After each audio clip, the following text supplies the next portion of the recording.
What's up, everybody? Welcome to the September 15th, 2025 IndiView Weekly Market Update. I'm Jeremy Bryan, and this is powered by Indy Wealth. Today, we're just going to talk about those hot button issues that we always want to start on a Monday morning with. Today's going to be a little bit about the Fed and a little bit about other stuff, but I think the Fed is by far the biggest thing going on this week. So let's get right into it. All eyes are on the Fed this week. No question about it. The market believes certainly that a Fed cut is coming. I believe it too. I'm gonna go with the 96 or 97%, whatever it is at this point now, probability that the Fed does cut this month.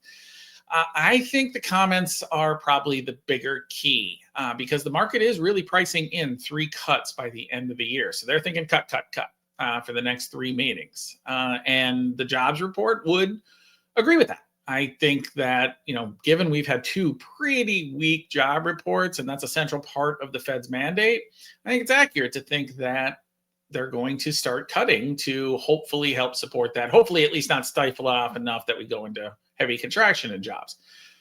But we still have to remember inflation's not done yet. The last numbers ticked up. They did not tick down, and we've already above their stated target of 2 to 2.5%. So we're still above it, and it's ticking up. So I think the comments are going to be key. Again, we might be under a cycle where Chairman Powell says we still want to monitor that inflation's not done and we're going to pay attention.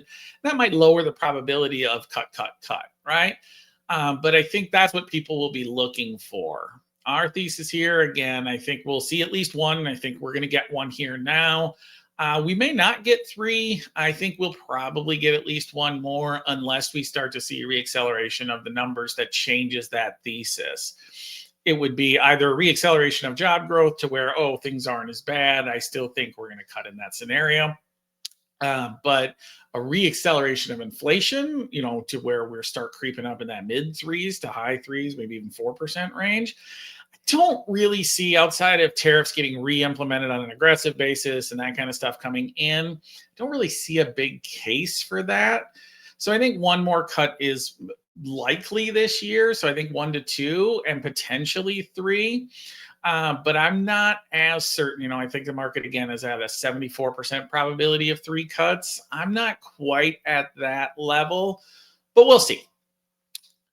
Turning to sentiment numbers, if you've been watching recently, I've been talking about economic data has been coming in softer than expected. Now, again, is it collapsed territory? No, but it has been softer than expected. And really what's been the most soft are what I call more of the sentiment-oriented indicators, right? Consumer sentiment,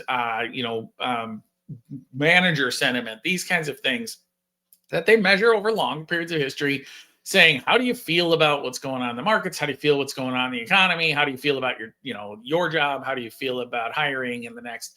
There's a lot of sentiment related surveys, and a lot of those are frankly in the toilet right now. They're pretty low. What I always say is take these with not just a grain of salt, but maybe a block of salt. I always say those are what people say. What you really want to monitor is what they say versus what they do. And so this week, we're going to have retail sales data come out. And you'd figure with really bad consumer sentiment, consumer sentiment's been pretty negative for a while here now. You would figure you'd start to see that through retail sales. It's like, this consumer feels bad. They don't feel like they can get a job. They think things are going badly out there. They're not going to spend as much money. We'll see. We have not seen that as of yet. The sentiment of people, what they're saying, has been pretty negative. What they're actually doing has not been very negative at all. So we're going to see whether those start to marry or whether we're at, just different locations right now. But you have to take those 2 together. If you're just looking at sentiment numbers and saying, the consumer and everyone feels awful, clearly there's going to be cuts coming down the road, you might be in for some pain. So you got to be a little bit careful with regard to that, and especially trying to relay that into an investable thesis. So with retail sales data coming out this week, again, that's historical looking. It doesn't look ahead. It's looking at what we just spent on. But there's no indication that things have fallen off a cliff in any way, shape, or form as of yet. And until we start to see that shift from what they're saying, which is negative, to what they're doing, which is slowing down, I'm not going to put a whole lot of stock into the consumer sentiment and telling us a lot that's an indicator. Just frankly, they've been pretty different for a while now. Turning to earnings, there's one company, FedEx, does report this week. I'm not going to talk too much about that today. But there was an idea floated by President Trump about changing our quarterly reporting requirements for public companies from 4 times a year to 2 times a year. This is more consistent with what Europe does. Europe really only mandates twice per year, but allow people to do quarterly if it's what they want to do. And usually, some of the bigger companies that are European that have heavy US presence will provide like an updated snapshot. They may not do a quarterly call, but they may just provide an updated snapshot on a quarterly basis. And then twice per year, they get together. Whether you think this is a good idea or not, whatever. What I'm more concerned by is, will this affect markets in any aggressive way, shape, or form? I've been reading a couple articles and saying that our risk premium would go up because we're going to have less transparency around the companies. And that's possible. I'm not terribly sure about it, though. From my side, I would rather have 4 times per year. I think on a quarterly basis, providing an update is a good way for companies to continue to show what progress they're doing, the things that they're accomplishing, maybe some of the stumbling, and also get an indication of what they see coming forward. Like, what is changing out there? How's the consumer behaving? How is, their end markets doing? What are costs looking like? You can learn a lot. And so I like to have it 4 times per year on those updated basis. Where I've challenged that a little bit is on the other side of that, the adjusted percentages of changes from those reports tends to be massively overdone in most instances. Now, there are some instances where you have game-changing positives and game-changing negatives that really do have a substantial change in the growth profile of the company over a longer period of time.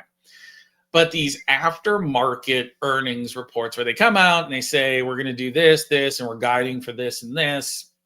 And really, it's more artificial intelligence at this point, and the computers dissecting those as quickly as they can and throwing it into a percentage up or down as a result. A lot of that is just noise. And so there are things that I really like about quarterly earnings calls. There are things I dislike about quarterly earnings calls. Those are the kinds of things that I think are, somewhat useless, right? The aftermarket to the next day and that kind of stuff. For the most part, I just ignore it unless I look through the numbers. Usually it's more of a triggering mechanism and a signaling mechanism to me and saying, oh, this company's up 7%. I saw the earnings report. Something was off, or, everything looked fine. I should probably look into that a little bit more because the market feels differently. Or maybe the computers are just trading it differently. Who knows? But I do use it as a signaling mechanism to saying, how is that relative to expectations and that kind of thing. And I do believe that there is some validity to having it. I don't believe that if we went from 4 times to 2 times per year, that the US market is going to be looked at substantially differently. So from my side, I'm kind of agnostic to it. If you ask me my opinion specifically, I would say keep the 4 times per year. I can live with the negatives of it to get the updates that are happening quarterly. I'm really glad most retailers have gotten rid of the monthly sales stuff. I thought that was silliness. But I do believe that 4 times per year, just to understand what's happening with the overall economy, hearing from the companies on that frequent a basis to me is valuable. I hope they keep it in that way. But that's not to say that if we go to 2 times, it's going to be an absolute disaster. Lastly, turning to personal stuff or non-market oriented stuff. If you all watched the Emmys last night, I did not, but I did catch the recap. The Pitt won a couple of the big awards. And if you've seen the Pitt, which I have, I'm starting to believe people just like stress TV, which is interesting because, a lot of people say they use TV as a method to escape and all that. Well, if you just look at 2 of the more popular shows that have been out there recently, and I'm thinking of The Pitt and The Bear, both of those shows have stress levels that probably go between at the low end of 4 to at the high end 23 out of a 10 scale. Both The Pitt and The Bear have had episodes which are absolutely stress inducing. There's no question about it. Both of them are excellent. I love them. I recommend both of those programs, but they are not what I would call escapism TV, to where I can just turn my brain off and those kinds of things. So maybe that's what wins Emmy Awards, and that's absolutely fine. I don't really pay much attention to award ceremonies.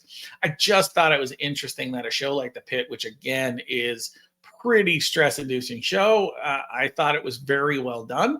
But people seem to like stress TV, and people seem to like to reward stress TV. So I'm assuming we'll see more stuff like that going forward rather than less, because they follow their incentives, and that's what the Emmys are rewarding. So good for them, good for The Pit. Awesome show.